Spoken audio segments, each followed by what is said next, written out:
తిరువూరు నగర పంచాయతీ కౌన్సిల్ సమావేశంలో అధికార ప్రతిపక్ష సభ్యుల మధ్య వాడివేడిగా కొనసాగిన కౌన్సిల్ సమావేశం. తిరువూరు నగర పంచాయతీలో అనేక సమస్యలు, ముఖ్యంగా మంచినీటి కొరత, పారిశుద్ధ్య పడికేయటం, అనేక వార్డుల్లో డ్రైనేజీల పూడిక తీయకపోవడం, మురుగునీరు ప్రబలమై కొద్దిపాటి వర్షానికి రోడ్లపైకి వస్తూ ఉంది.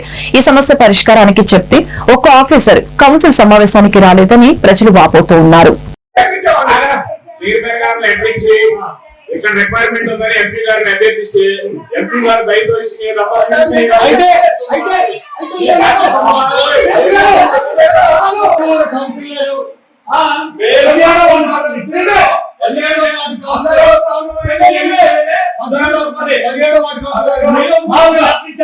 మాకు నీటి ఎంత